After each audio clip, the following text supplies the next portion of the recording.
Mes chers compatriotes, chers frères et sœurs, je suis Kofi Sonokon, citoyen togolais et fier de l'être. Mes chers compatriotes, togolaises, togolais,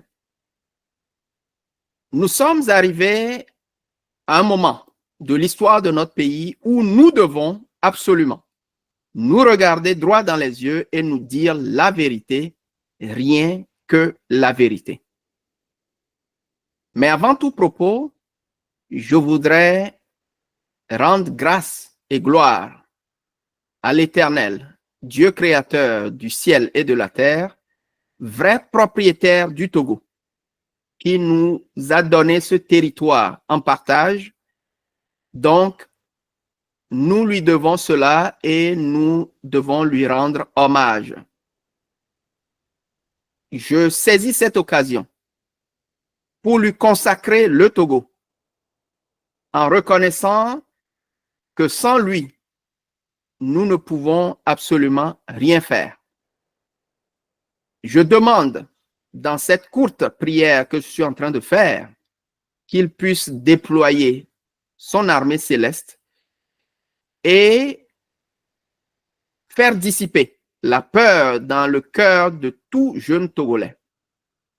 Qu'il en soit comme au temps du jeune David, qui était à peine un adolescent, lorsque le géant lourdement armé, ce bâtard incirconcis nommé Goliath, s'avançait régulièrement pour terroriser le peuple de Dieu. Qu'il en soit ainsi de chaque jeune Togolais qui soit doté du courage que le jeune adolescent David avait pour défendre l'honneur de son Dieu, pour défendre l'honneur de son pays, pour défendre l'honneur de son peuple. Que le jeune Togolais reçoive la force et le courage nécessaire pour définitivement mettre fin à toute tentative de régner par la terreur que nous observons aujourd'hui à travers la gouvernance illégale, illégitime de M. Faure. Maintenant, je vais continuer, mes chers frères et sœurs, en saluant le courage de notre frère Essowe Tchala, dit Amron. Mon frère, vous avez démontré aux yeux du peuple togolais et du monde entier que vous êtes un vrai Kabien. Vous êtes un vrai Abalo. Parce que le vrai Kabien est courageux. Vous avez également démontré que le vrai Kabien est quelqu'un d'honnête et d'intègre. Vous avez démontré que le vrai Kabien est quelqu'un de fiable. Je demande instamment votre libération, sans condition, car ce que vous avez dit n'est que la vérité, rien que la vérité. Continuons mon propos, mes chers frères et sœurs. Je voudrais mettre en garde les forces des ténèbres et du statu quo, les forces de la médiocrité, de la nullité qui gouvernent notre pays, contre toute tentative de manipuler l'opinion à des fins machiavéliques en faisant croire que Amron est fou. Non, comme nous l'a dit d'ailleurs fièrement sa fille aînée, Essowe Tchala, Amron n'est pas fou. Il était très lucide dans ses propos. Et toute manœuvre ou toute pression sur sa famille ou sur sa mère pour demander un quelconque pardon, nous savons comment les choses se passent dans notre pays et ce qui compte pour nous, c'est ce que notre frère a dit. Il s'est battu pour la justice et la vérité dans notre pays. Et nous le saluons. Vive Amron. Maintenant, Mes chers compatriotes, chers frères et sœurs, ayant dit cela, nous devons agir maintenant. En quoi faisant? On dit que les paroles s'envolent, mais les écrits restent. Donc, nous devons mettre par écrit notre rejet absolu, définitif et non négociable de la constitution illégale du 6 mai 2024, ainsi que de toutes les institutions frauduleuses de la 5e République de M. Faure, parce que lui-même, il ne respecte aucune loi de notre pays. Dites-moi, entre nous, quelle disposition constitutionnelle, même dans sa propre constitution du 6 mai 2024, quelle loi de notre pays lui permet de déployer des éléments de la gendarmerie ou de l'armée pour aller kidnapper un citoyen, un honnête citoyen chez lui la nuit, en violation de tout ce qui peut exister comme réglementation dans notre pays. Ça n'existe pas. Quand est-ce que lui, qui voudrait qu'on lui demande pardon, demandera pardon au peuple pour avoir violé à maintes reprises et continuellement la Constitution que nous, peuple souverain du Togo, nous nous sommes donnés en 1992. Il a commencé à violer cette Constitution depuis 2002. En réalité, lorsqu'il est devenu député dans les années 90, c'était dans le but de se baliser le chemin pour régner à vie sur le Togo, comme si le Togo était sa propriété privée. Donc, il se considère comme un monarque de sang royal, de droit divin, sur le Togo, et il nous considère, nous, dignes fils et filles du Togo, comme ses sujets, ses serviteurs, sinon pire, ses esclaves. Il dispose des biens de notre pays comme bon lui semble, sans construire ni d'école digne de ce nom, ni d'hôpital digne de ce nom, ni de route digne de ce nom, rien, ni de marché digne de ce nom. Il est temps pour nous, clairement, de signer une résolution massivement, rapidement, pour lui signifier de façon claire et directe, sans équivoque, sans détour, que assez, c'est assez, que nous ne voulons plus de lui comme dirigeant dans notre pays.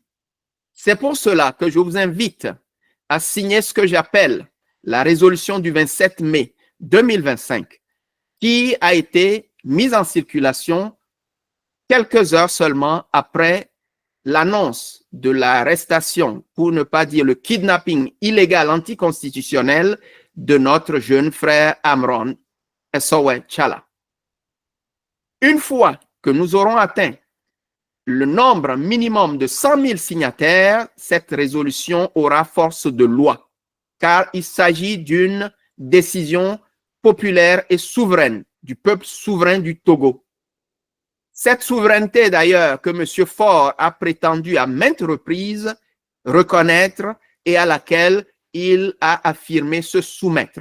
Cette résolution d'initiative populaire et souveraine s'appliquera donc à M. Faure et à tout citoyen togolais, que ce soit au Togo ou dans la diaspora, ainsi que tout étranger vivant au Togo.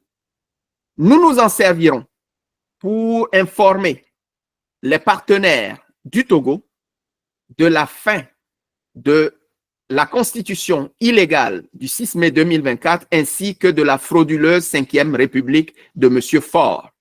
Nous signifierons aux partenaires financiers et autres créanciers du Togo que nous, peuple souverain du Togo, n'avons bénéficié ni directement ni indirectement des prêts colossaux que M. Faure a contractés sur nos têtes, sur la tête de nos enfants, sur la tête de nos petits-enfants, sur la tête de nos arrière-petits-enfants, donc nous ne leur rembourserons aucun franc.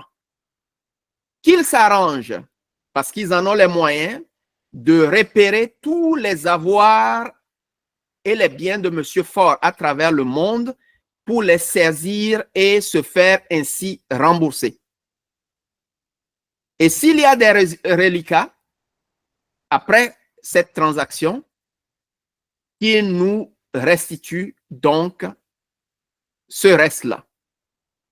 C'est ce que nous devons faire, mes chers frères et sœurs, chers compatriotes, togolaises, togolais.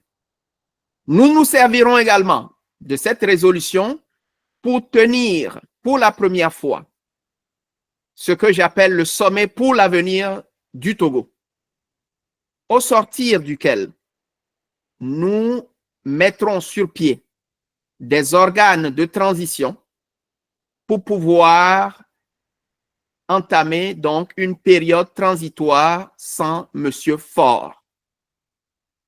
Ces organes se chargeront non seulement de faire un audit exhaustif de toutes les ressources, les avoirs, les services de notre pays pour savoir exactement où nous en sommes. Nous procéderons également au nettoyage du paysage politique de notre pays afin de baliser le chemin pour la tenue, pour la première fois, de vraies élections libres, démocratiques et transparentes auxquelles tout citoyen togolais qui le souhaiterait pourrait participer librement et sécuritairement et, s'il le faut, parcourir le territoire togolais du nord au sud, de l'est à l'ouest, pour battre campagne de façon libre et sécuritaire, sans aucune entrave. Ainsi, nous pourrons nous donner des dirigeants à notre image que nous aurons réellement choisis. Nous procéderons également, mes chers frères et sœurs, à un référendum constitutionnel afin d'adopter une nouvelle constitution qui s'assure qu'aucune tyrannie des genres que nous avons connus dans notre pays ne se reproduise jamais. Nous passerons donc à une 6e république où nous pourrons définitivement nous orienter vers l'avenir et le développement de notre cher pays, le Togo, pour en faire un modèle d'excellence, non seulement pour l'Afrique, mais aussi pour le monde entier. Oui, il est temps, mes chers frères et sœurs, de faire du Togo l'or de l'humanité. Et l'invitation que je vous lance maintenant est à saisir, car nous n'avons pas le luxe, mes chers frères et sœurs, de laisser M. Faure continuer à dérouler son plan machiavélique contre notre cher pays, le Togo. Nous devons l'arrêter net. Il ne s'agit pas de questions de semaines, ni de mois ou d'années. Nous devons l'arrêter tout de suite et maintenant. Car sa folie de s'accaparer de notre pays en plein jour, pour ne pas parler du vol en direct du titre foncier du Togo, doit s'arrêter maintenant. Et comme il n'est pas de coutume de demander à un voleur la permission pour récupérer son bien volé, nous ne demanderons pas non plus à M. Faure la permission de nous restituer notre pays. Nous en prenons possession immédiatement en signant la résolution qui rejette donc toutes les mascarades, toutes les fraudes qu'il est en train de dérouler devant nos yeux. Pour continuer, je voudrais saluer le courage de notre sœur Marguerite Essozemna Nyakade, qui a fait une sortie remarquable par son courage et par son sens élevé de la responsabilité. Au même titre que notre frère Amron, elle a prouvé vraiment sa nature d'une vraie Kabye, qui ne peut pas tolérer l'injustice. Je voudrais saisir cette occasion pour m'adresser directement à tous mes frères et sœurs Kabyens. Vous ne le savez peut-être pas, mais moi, j'ai côtoyé les Kabyens depuis mon enfance. Mieux, je dirais fréquenter les Kabyens, que ce soit à Bassar, que ce soit à Lomé, que ce soit à Dakar, que ce soit à Montréal au Canada, j'ai fréquenté l'ethnie kabien. Et je peux dire sans l'ombre d'un doute de me tromper que le kabien, c'est quelqu'un qui est courageux. Il est honnête, il est intègre, il est fiable. Lorsqu'il te dit A, c'est A. S'il te dit B, c'est B. Il ne verra jamais le noir et dire que c'est blanc, et il ne verra jamais le blanc et dire que c'est noir. C'est ça, mes chers frères et sœurs kabiens. Ouais, si ce que je dis n'est pas vrai, alors dites-le. Maintenant, l'autre trait fort d'un kabien, c'est qu'il est solidaire. Alors, lorsque vous considérez la gouvernance catastrophique de notre pays, y retrouvez-vous, sincèrement, franchement parlant, des valeurs kabiens? Est-ce que la gouvernance que M. Faure a faite de notre pays ces 20 dernières années reflète une quelconque valeur, une quelconque morale kabien? Si vous me dites oui, ce serait aussi absurde et ridicule que d'affirmer que moi, Kofi Sonopon, qui m'adresse à vous maintenant, que je serais l'ancêtre de tous les kabiens. Ce n'est pas possible. Donc, je ne peux pas comprendre pourquoi certains parmi vous peuvent continuer à soutenir l'insoutenable, à défendre l'indéfendable et à justifier l'injustifiable sous prétexte que c'est vous qui êtes au pouvoir. Regardez Kara, regardez la région de la Kosa. Est-ce que cela reflète réellement que c'est vous qui êtes au pouvoir? Pourquoi allez-vous continuer à vous laisser manipuler, à vous laisser instrumentaliser contre vos propres intérêts? Parce que ce que nous voulons, c'est développer le Togo sans laisser pour compte aucune région, aucune ville. D'ailleurs, moi qui vous parle, le plus gros projet que j'ai à cœur de léguer aux générations futures, c'est dans la région de la Kara que je voudrais l'implanter. Parce que j'ai beaucoup bénéficié de l'ethnie kabien et en marque de reconnaissance, je voudrais aussi en retour laisser une trace chez vous. Donc, il est temps pour que le jeune kabien ne se laisse plus manipuler, que les membres de l'ethnie kabien qui forment majoritairement l'armée togolaise, aussi bien dans les rangs que dans le commandement de l'armée, ne se laissent plus manipuler. C'est le temps pour vous de vous associer et de dire non et non, de dire, comme d'ailleurs certains jeunes frères et sœurs kabiens ont commencé à le faire, que nous sommes fatigués, que nous sommes fatigués de la gouvernance médiocre et nulle de M. Faure. Après nous avoir promis d'unir la République, nous avons constaté qu'il a sérieusement nui à la République en nous enfonçant dans un gouffre financier sans précédent que même le feu général Eyadema n'a pas laissé. Ainsi, en disant lui c'est lui, moi c'est moi, il ne peut pas avoir plus raison que cela. Il est donc temps, mes chers frères et sœurs kabiens, de penser à l'avenir de vos enfants, des générations futures de kabiens qui naîtront au Togo, qui auront besoin d'un pays juste et équitable pour tous. Car comme je l'ai déclaré par le passé, les premiers bénéficiaires d'un vrai changement au Togo, ce serait d'abord et avant tout vous, les kabiens, parce que vous avez déjà tout ce qu'il faut pour réussir dans un environnement compétitif qui est juste et équitable pour tous. Donc, ce n'est pas le temps de continuer à soutenir quelqu'un qui nous a clairement démontré ses limites, qui ne peut rien faire pour le Togo et qui ne pense qu'à lui et lorsqu'il en a besoin aux gens qui le côtoient. Rappelez-vous comment il est en train d'écraser son supposé demi-frère, M. Pacha Nyasingue. Considérez comment il s'en est pris violemment à M. Pascal Bodjona, sans lequel il n'aurait jamais pu devenir qui il est aujourd'hui. Regardez comment il s'en est pris à M. Agbasso Bertin. Regardez comment il a même empêché la veuve de M. Agbasso Bertin, Mme Françoise Agba, de rentrer librement au Togo pour pleurer son mari décédé.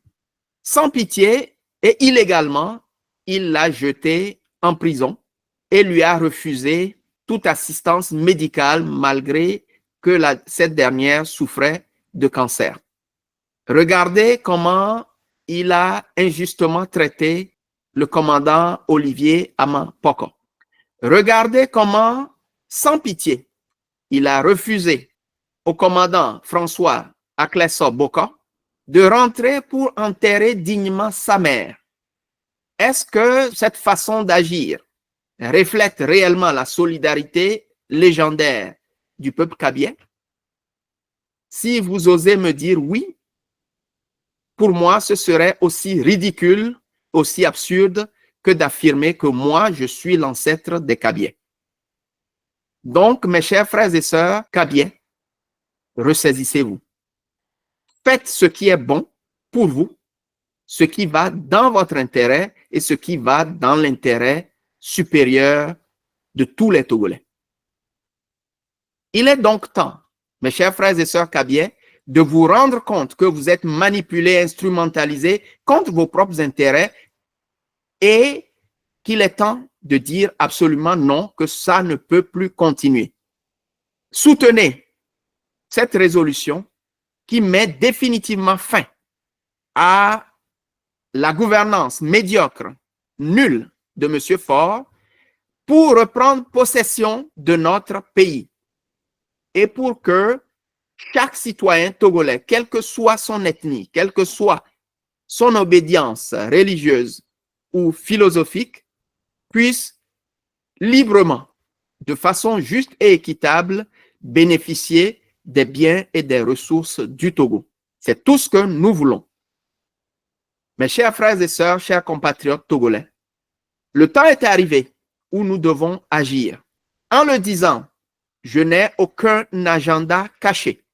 Je veux tout simplement mettre à votre disposition mes talents, mon expérience et mon savoir-faire que j'ai fait valoir à l'étranger pour coordonner non seulement la mise en œuvre de la résolution populaire et souveraine du rejet total et absolu, non négociable, de la fin de la gouvernance de Faure, et aussi pour coordonner la tenue du premier sommet pour l'avenir du Togo.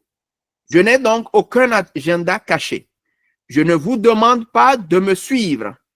Je veux tout simplement que mon pays, le Togo, mon cher pays, le Togo, la terre de nos aïeux, retrouve enfin ses lettres de noblesse pour briller comme l'or de l'humanité.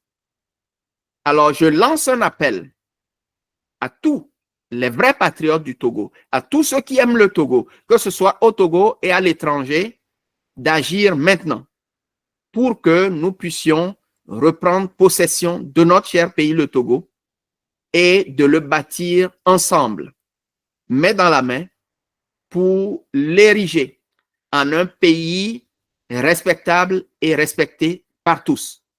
Un modèle d'excellence, non seulement pour l'Afrique, mais également pour le monde entier. C'est cela, mes chers frères et sœurs. Donc, sans plus tarder, je vous invite à signer massivement cette résolution et à la partager pour que nous puissions atteindre le plus rapidement possible le nombre minimum de 100 000 signataires pour que cela devienne une loi qui s'applique à tous. Et quiconque se mettrait en travers de la décision souveraine du Togo, qu'il soit togolais ou étranger, devrait en subir la rigueur absolue. Pour terminer, je m'adresse à mes jeunes frères et sœurs. N'ayez plus peur. N'ayez pas peur. N'ayez pas peur de M. Faure parce qu'il n'est pas un Dieu. N'ayez pas peur de M. Faure parce qu'il n'est pas le Dieu du Togo. N'ayez pas peur de M. Faure parce qu'il n'est pas le roi du Togo. Le Togo ne lui appartient pas. Le Togo vous appartient. Le Togo est à vous, jeunesse togolaise. Ce n'est pas le temps de penser à fuir le pays pour aller vous réfugier ailleurs parce que chaque génération a eu à affronter ces démons pour s'assurer de vivre en liberté et de jouir des ressources de son pays. Les pays que vous convoitez à l'extérieur, que ce soit en Afrique, en Europe ou en Amérique ou même en Asie, n'en sont pas du reste. C'est notre tour maintenant d'affirmer clairement, directement, haut et fort, à quiconque veut l'entendre, que le Togo nous appartient. Nous devons pouvoir nous frapper la poitrine que le Togo nous appartient et que nous ne laisserons personne, qu'il s'appelle fort ou quelque nom que ce soit, de nous le voler et de nous imposer son dictat. Nous ne l'accepterons jamais. Alors, à bas la constitution illégale de M. Faure datant du 6 mai 2024, à bas la frauduleuse 5e République de M. Faure. Vive le Togo, vive l'Afrique. Ensemble, faisons briller le Togo comme l'or de l'humanité. Je vous remercie.